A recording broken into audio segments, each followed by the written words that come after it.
Hi, I'm Lucky Stan the Man, and today we have a mission in Sun City.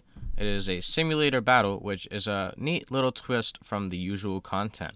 I haven't played a couple of simulator battles in a while, but this is actually my first time in about, say, 3 months or 4 months. And today I bring the LVKV-42, the OOSH, the STRV-81, the IKV-103, and the STRV-101. I bring the IKV-103 for the amazing penetration it has from its Heat FS round, around 400 to 410 millimeters of penetration at 10 meters and 0 degrees. We spawn in, we see a friendly, and we can tell already this will be a pretty interesting match because we don't see anybody else except our friendly. They're the only ones to spawn in with us, and they went the other direction. I go down this alleyway just because I want to get on the longest or somewhat longest road in the entire map, so that if I can see somebody long distance, I can just shoot at them and then make sure that they're dead, eliminating the problem later on, unless they of course respawn, which is quite possible in simulator battles.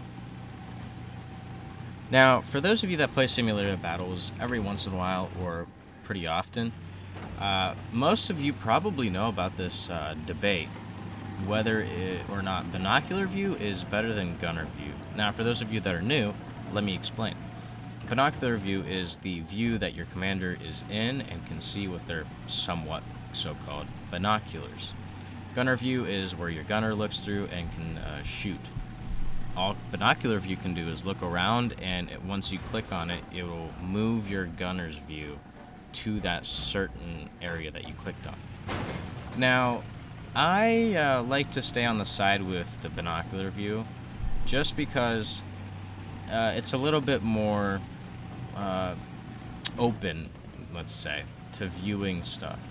In gunner view, you're limited to where your turret can actually move. In this case, I don't have a turret, and my gun cannot really move that far, if you understand what I'm talking about.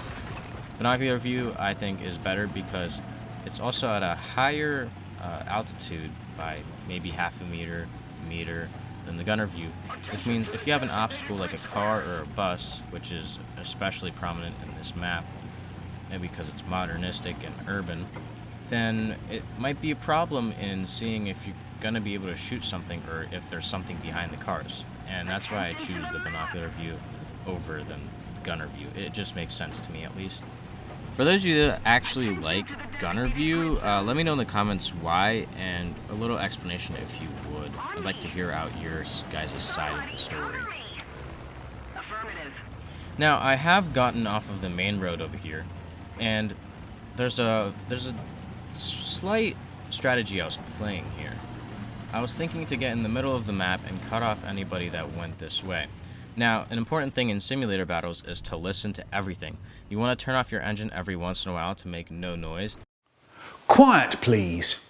And just listen around to where there are any vehicles.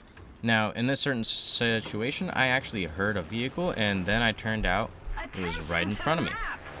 Now, this is Heat FS, so it's gonna only hit whatever I hit first.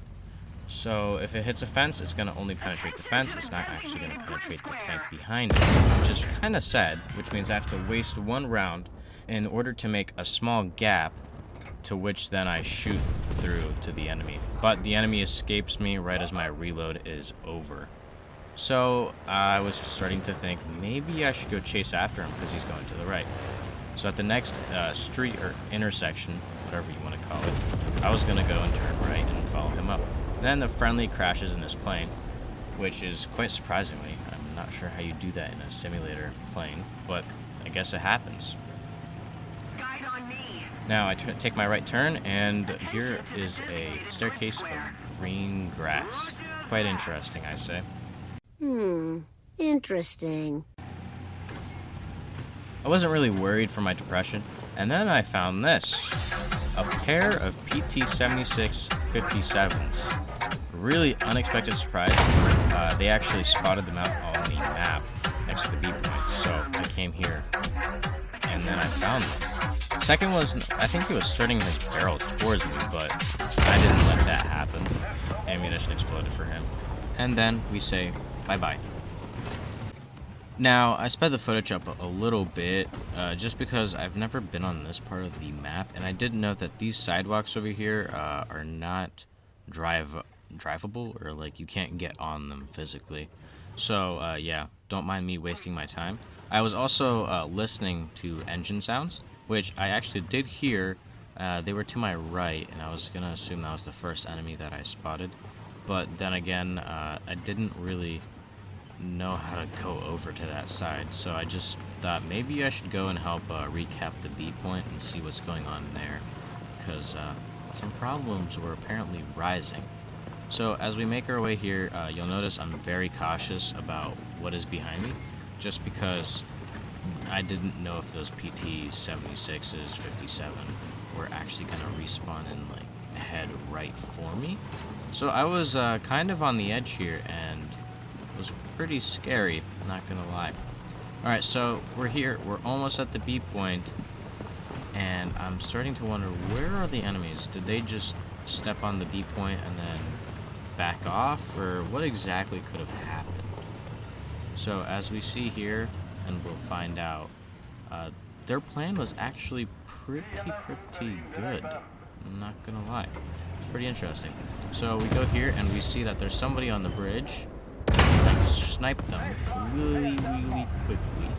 Got the armor shot, and I noticed there's somebody right over there on the corner of that building, and they almost take out my breach. So obviously I'm gonna repair. Takes 30 seconds apparently. But thing is, there's Artie coming down, and then I hear a whistle, and yeah, my friendly bombs me